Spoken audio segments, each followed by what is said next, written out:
Subscribe பண்ணாதவங்க subscribe பண்ணுங்க. அப்படியே பக்கத்துல இருக்க பெல் ஐகானையும் பிரஸ் பண்ணுங்க. நவ கிரகங்களின் அசுர குரு என போற்றப்படுபவர் சுக்கிர பகவான். வாழ்க்கையில் மகிழ்ச்சி, சந்தோஷம், இன்பம் ஆகியவை இன்றி அமையாதது. இத்தகைய மகிழ்ச்சி, சந்தோஷம், மனைவி, குடும்ப வாழ்க்கை ஆகியவற்றை அமைத்து கொடுக்கக்கூடியவர் சுக்கிர பகவான். களத்திர காரகன் என திருநாமம் கொண்டவர். லட்சுமி தேவியை அதி தேவதையாக கொண்டவர். ஒருவருடைய ஜாதகத்தில் சுக்கிர பகவான் வலுத்திருக்க வேண்டும். ஜாதகத்தில் இவருடைய சேர்க்கையும் நன்றாக இருக்க வேண்டும். இல்லை என்றால் பலவிதமான பாதிப்புகள் ஏற்படும். குறிப்பாக சனி பகவான், ராகு பகவானுடன் சுக்கிர சேர்க்கை ஏற்பட்டால் அந்த ஜாதகரின் இல்லற வாழ்க்கை சிறப்பாக அமையாது. பல பாதிப்புகள் ஏற்படும். சுப கிரகங்களில் பார்வை இருந்தால் மட்டுமே பாதிப்புகள் சற்றே குறையும். நவ கிரகங்களில் அதிக ஆண்டுகள் தசையாக கொண்டவர் சுக்கிர பகவான். மொத்தம் 20 ஆண்டுகள். அவ்வாறு சுக்கிர பகவான் ஒருவரின் ஜாதகத்தில் மத்தின்ப வயதில் வந்து பலமாக இருந்துவிட்டால் அந்த 20 வருடமும் அவர் குபேர சம்பத்துக்களை அடைவார். லட்சுமி யோகத்தை முழுமையாக அடைவார். அப்பேற்பட்ட சுக்கிர பகவான் மே மாதம் 19ஆம் தேதி, அதாவது வைகாசி மாதம் 6ஆம் தேதி மேசமனையில் இருந்து ரிஷபமனைக்கு இடப்பெயர்ச்சி ஆகிறார். தனது சொந்த வீட்டில் அமர்ந்து ஆட்சி பலம் பெறுகிறார். குருவோடு சேர்க்கை, சூரியனோடு சேர்க்கை, புதனோடு சேர்க்கை என இந்த பெயர்ச்சியில் ஏற்படுகிறது. மே மாதம் 19ஆம் தேதி முதல் ஜூன் மாதம் 12ஆம் தேதி வரை 24 நாட்கள் சுக்கிர பகவான் ரிஷபராசியில் சஞ்சாரம் செய்ய இருக்கின்றார். இந்த பெயர்ச்சியால் பெண்களே அதிக அளவில் நன்மைகள் அடைய போகின்றனர். ஆசைப்பட்ட ஆடை ஆபரணங்களை வாங்கி குவிப்பீர்கள். அடைபடாத கடனை அடைத்து நிம்மதி அடைவீர்கள். அடையில் உள்ள பொருட்களை மீட்க அரிதான காலகட்டம் இதுவாகும். இனி உங்கள் ராசிக்கான பலன் என்ன என்பதனை பற்றி காண்போம். சிம்ம ராசி அன்பர்களே, இந்த சுக்கிர பெயர்ச்சி மிக நல்ல பலன்களை தரப்போகிறது. சுணங்கி கிடந்த காரியங்களில் இருந்து வந்த தேக்க நிலை அடியோடு மாறும். காரியங்களில் இருந்து வந்த தடை தாமதம் நீங்கும். முயற்சிகளில் உடனடியாக பலன் காண முடியும். எந்த ஒரு வேலைக்கும் சிறிது முயற்சியினால் நன்மைகள் கிடைக்கும். தொழில் வியாபாரத்தில் நிறைவான லாபம் காண்பீர்கள். தொழில் வியாபாரம் தொடர்பான அலைச்சல் இருக்கும். ஆனாலும் அதன் மூலம் லாபம் கிடைக்க பெறுவீர்கள். உத்தியோகஸ்தர்கள் மேல் அதிகாரிகளின் சொல்படி நடப்பது நல்லது. வீண் வாக்குவாதங்களை தவிர்ப்பது முன்னேற்றத்திற்கு உதவும். மேல் அதிகாரிகள், சக ஊழியர்கள் உங்களுக்கு அனுசரணையாக நடந்து கொள்வார்கள். பணி நிமித்தமாக அடிக்கடி வெளியூர் பயணங்கள் செல்ல வேண்டி நேரலாம். குடும்பத்தில் இருப்பவர்களின் செயல்கள் நன்மை அளிக்கக்கூடிய வகையில் இருக்கும். குடும்ப உறுப்பினர்களுடன் அனுசரித்து செல்வது நல்லது. எந்த விஷயத்தையும் கணவன் மனைவிக்கிடையே திட்டமிட்டு செய்வது நன்மை தரும். குழந்தைகள் உங்கள் சொற்படி கேட்டு நடப்பதால் சந்தோஷம் கொள்வீர்கள்.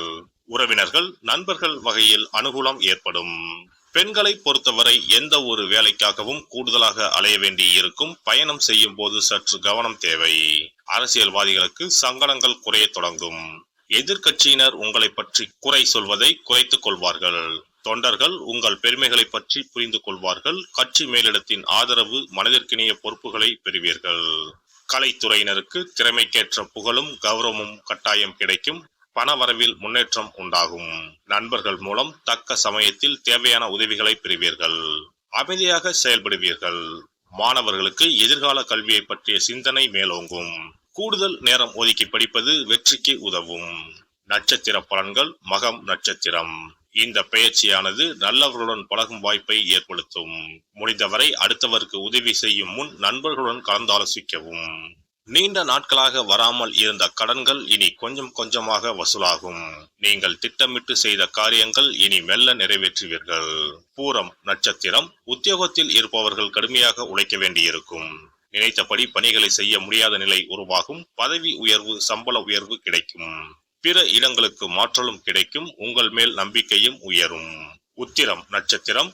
இந்த பெயர்ச்சியானது உங்களது கோரிக்கைகள் ஒவ்வொன்றாக நிறைவேற்றும். வேலையில்லாமல் இருப்பவர்களுக்கு முயற்சிகள் எடுத்த பின் நல்ல வேலை கிடைக்கும். வேலையினால் ஏற்பட்ட சோர்வும் மன அழுத்தமும் குறையும். அடுத்தவரிடம் பேசும் போதும் கருத்து தெரிவிக்கும் போதும் எச்சரிக்கையாகவும் இருப்பது நல்லது. தினமும் மாலை வேளையில் சிவனை வணங்க காரிய வெற்றி உண்டாகும். இனி சுக்கிர பகவானின் அருளை முழுமையாக பெற வெள்ளிக்கிழமையில் செய்ய வேண்டிய வழிபாடு என்ன என்பதனை பற்றி காண்போம். வெள்ளிக்கிழமை என்பது தெய்வ வழிபாட்டிற்கு உரிய நாளாகும். அதிலும் குறிப்பாக மகாலட்சுமியை வழிபடுவதற்கு சிறப்பான கிழமையாக கருதப்படுகிறது. நமக்கு செல்வத்தை வாரி வழங்கக்கூடிய மகாலட்சுமி தேவியும் குபேரனும் நம்முடைய பூர்வ ஜென்ம கர்ம வினைக்கு ஏற்ப பலாபலன்களை கொடுக்கிறார்கள். அதை அனுபவிக்க செய்யும் பொறுப்பு சுக்கிர பகவான் பார்த்துக் கொள்கிறார். ஒருவர் செல்வந்தராக இருப்பதற்கு ஜாதகத்தில் சுக்கிரன் அருள் கட்டாயம் இருக்க வேண்டும். சுக்கிரனுடைய அருள் பெற வெள்ளிக்கிழமையில் சுக்கிரஹோரை வரும் நேரத்தில் இவ்வாறு வழிபாடு செய்தால் சுபபோக வாழ்க்கையை அனுபவிக்க முடியும். ஒருவருடைய ஜாதகத்தில் சுக்கிரன் நீச்சம் பெற்றால் உடல் ரீதியான ஆரோக்கிய ரீதியான பாதிப்புகள் ஏற்படும். சொத்து சுகங்கள் எவ்வளவு இருந்தாலும் அதை முழுமையாக அனுபவிக்க முடியாமல் செய்துவிடும். பெரிய பெரிய பணக்காரர்களை எடுத்துக்கொண்டால் அவர்களிடம் எவ்வளவு காசு கொட்டி கிடந்தாலும் சுக்கிர தசை இல்லை என்றால் அவ்வளவு பணமும் வீண் விரயமாகத்தான் போகும். குறிப்பாக மருத்துவ செலவுகள் செய்தே சொத்துக்கள் அழியும் நிலை வரும். இதற்கு சுக்கிர பகவானுடைய வழிபாடு நல்ல ஒரு பலனை கொடுக்கும். சுக்கிர பகவானுக்கு வெள்ளிக்கிழமை என்பது உரிய தினமாகும்.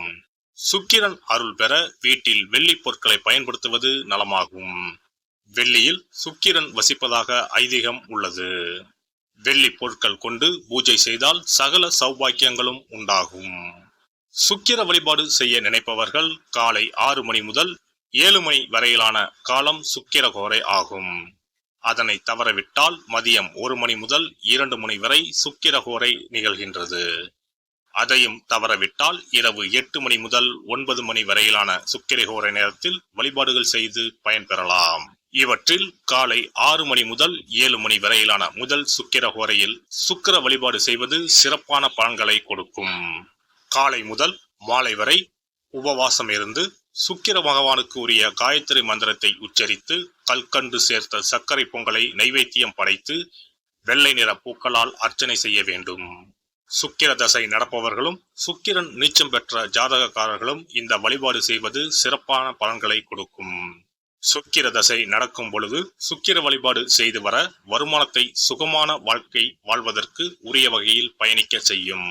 வீடு நிலம் வாங்குவது, ஆடம்பர பொருட்கள் சொத்துக்கள் போன்றவற்றை வாங்க வைக்கும்.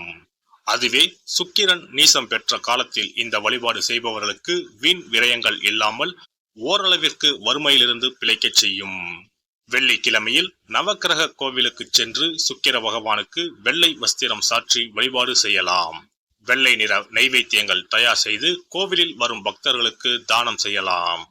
இவ்வாறு செய்து வர சுக்கிரனின் முழு அருளும் கிடைக்கப் பெற்று வாழ்வில் உயரிய நிலையை அடைவீர்கள். மேலும் தகவலுக்கு எங்க சேனலை மறக்காம சப்ஸ்கிரைப் பண்ணுங்க. நன்றி.